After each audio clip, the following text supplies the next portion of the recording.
Welcome to TYTSports, everybody. Ben Mankewicz, Cenk, Uygur, Michael Shure. It's Turks and Jurks. That's what I think we're calling the whole show. I think It's our look at football. It's our look at football. Our examination of the game of football every Monday morning. So, and we're going to begin, as we always do, with our Turks of the Week.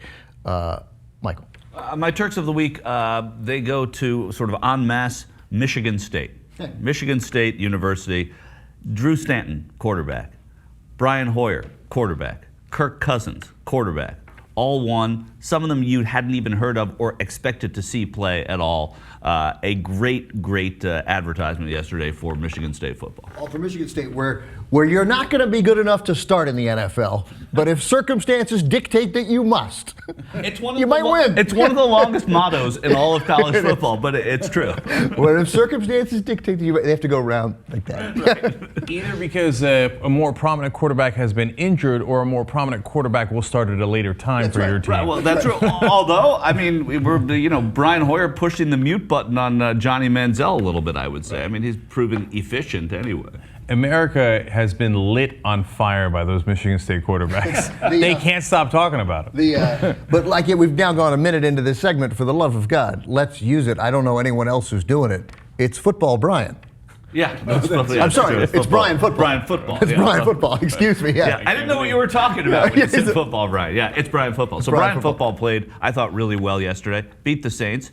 It's Football Brian sucks just as much, by the way. It's worse, but it's not fair to Hoyer. No, it's not fair to him. Yeah. All right. My Turks of the Week. It's a tie. Okay. Riverboat Ron Rivera is quickly growing into one of my favorite coaches, and I made the mistake last year of betting against the Panthers because I did not know that Ron Rivera had changed his entire life philosophy.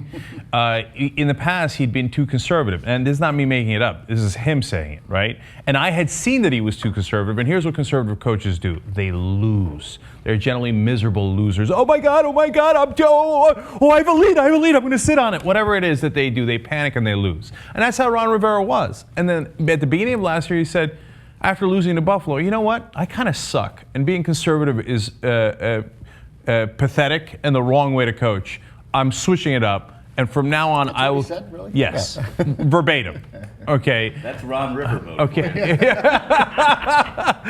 Okay. So, and then he started taking risks that he should take, and the team has been fantastic ever since. Everybody wrote off the Panthers. Everybody wrote them off. They have no receivers. Cam Newton's injured, etc. They lost receivers. They lost defenders. Yes, and their defense couldn't. Was suspended. Their defense couldn't possibly be as good. Well, here's news for you guys. A, their defense is as good. Maybe not as good, but still phenomenal. Cam Newton is back, and he's great.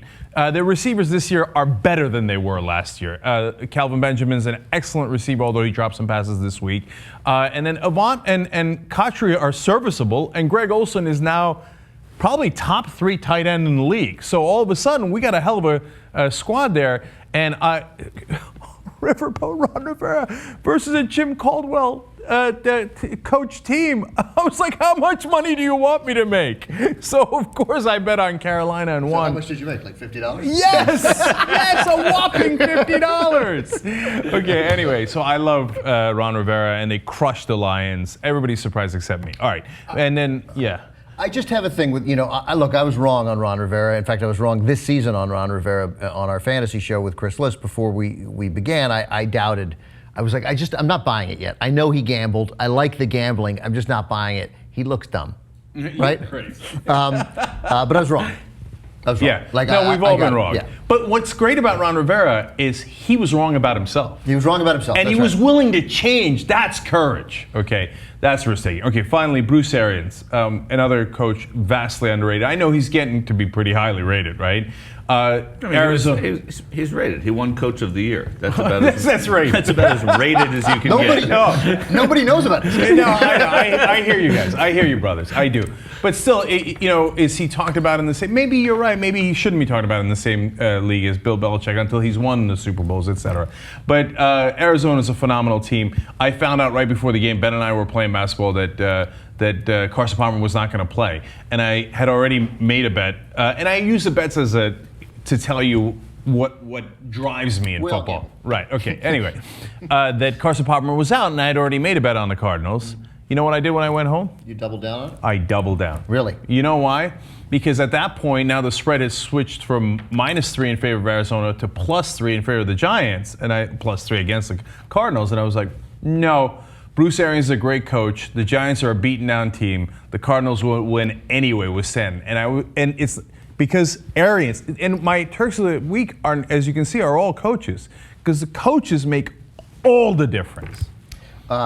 It's interesting because if you, very quickly before I do my Turk of the Week, and it'll be quick, but if you take the Giants, and we see in the NFL how tough it is to start 0-2, go to the playoffs, how many teams that had lost games came back and won games, teams that people were prepared to write off as being horrible this year.